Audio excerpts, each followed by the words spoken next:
Assalamualaikum warahmatullahi wabarakatuh.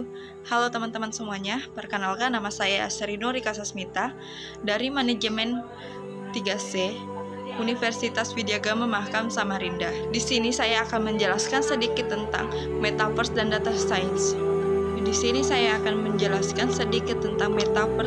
Science.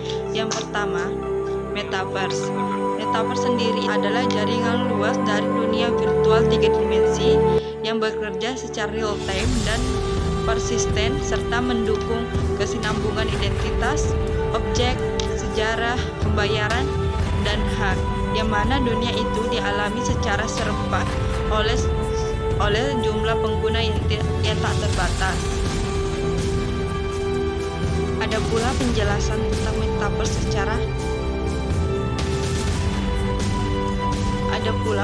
Ada pula penjelasan tentang Metaverse yang mudah dipahami, yaitu Metaverse adalah seperangkat ruang virtual yang dapat kita ciptakan dan jelajahi dengan orang lain yang tidak berada di ruang fisik yang sama dengan kita. Paling umum, Metaverse salah digambarkan paling realitas virtual. Sebenarnya, realitas virtual hanyalah cara untuk mengalami Metaverse. Mengatakan VR adalah Metaverse seperti mengatakan internet seluler adalah sebuah aplikasi. Terkadang, Metaverse digambarkan sebagai dunia virtual yang dibuat pengguna atau platform dunia virtual. Ini seperti mengatakan internet adalah Facebook atau GeoCities. Facebook sendiri itu adalah jejaring sosial yang terfokus pada UGC di internet. Sementara GeoCities mempermudah pembuatan halaman web yang hidup di internet. Pengalaman UGC hanyalah salah satu dari banyaknya pengalaman di internet.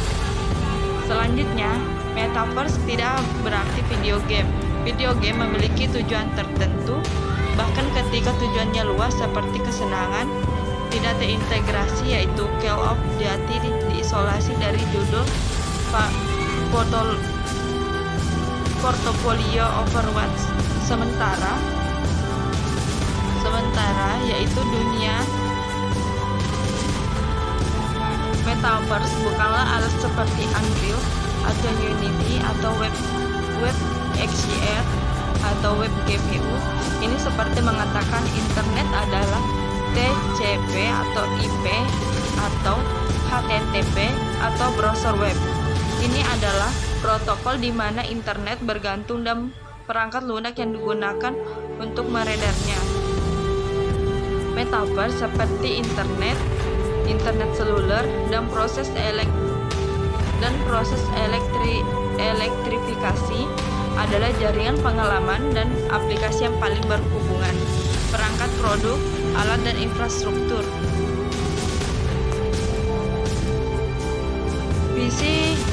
Visi penuh Metaverse adalah beberapa dekade lagi. Ini membutuhkan kemajuan teknis yang luar biasa dan kemungkinan juga keterlibatan regulasi. Selain itu, akan membutuhkan perombakan dalam kebijakan bisnis dan perubahan perilaku konsumen. Tetapi istilah ini menjadi begitu populer akhir-akhir ini karena kita dapat merasakan ini adalah salah satu alasan mengapa Fortnite dan Roblox begitu sering digabungkan dengan Metaverse. Kemunculan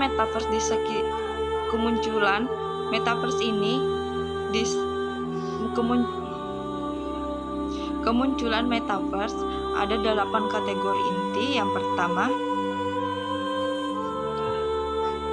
pertama, perangkat keras. Perangkat keras yaitu penjualan dan dukungan teknologi fisik dan perangkat yang digunakan untuk mengakses, berintegrasi, atau mengembangkan Metaverse. Yang kedua, jaringan, menyediakan koneksi real time dan persisten. Yang kedua, compute,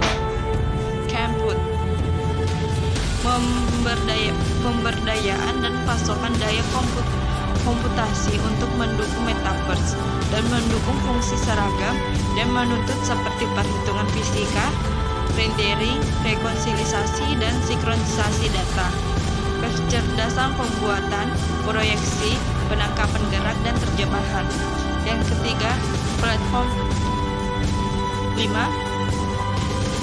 Yang keempat, platform virtual, pengamanan dan pengoperasian simulasi digital, dan seringkali 3 dimensi yang imersif, lingkungan dan di mana pengguna dan bisnis dapat menjelajahi, membuat, bersosialisasi, dan berpartisipasi dalam berbagai pengalaman dan terlibat dalam kegiatan ekonomi.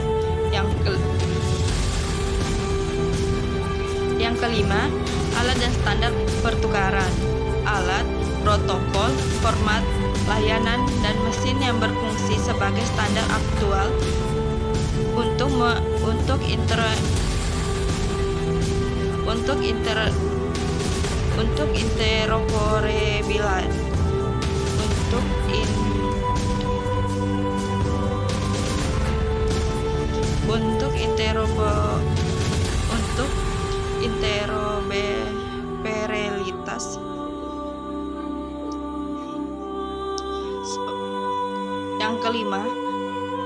Yang kelima, alat dan standar pertukaran. Alat, protokol, format, layanan, dan mesin yang berfungsi sebagai standar aktual. Yang keenam, pembayaran. Didukung proses pembayaran digital, platform, dan operasi yang mencakup fiat online atau suatu bentuk pertukaran mata uang digital, di mata uang digital murni, dan layanan keuangan. Yang ketujuh, konten, layanan, dan aset metaverse adalah desain atau kreasi, penjualan kembali, penyimpanan, perlindungan aman, dan manajemen keuangan aset digital, seperti barang uang virtual yang berhubungan dengan data dan identitas pengguna. Yang terakhir, perilaku pengguna. Perubahan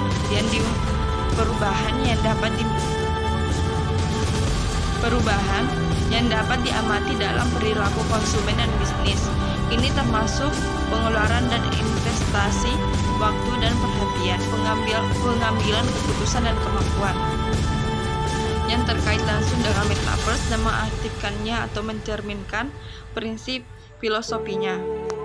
Yang kedua, data science. Data science sendiri itu adalah gabungan dari 3 ilmu, diantaranya adalah ilmu komputer, ilmu matematika, dan statistika. Saya akhiri, kurang lebihnya mohon maaf. Wabillahi taufiq wal hidayah. Wassalamualaikum warahmatullahi wabarakatuh.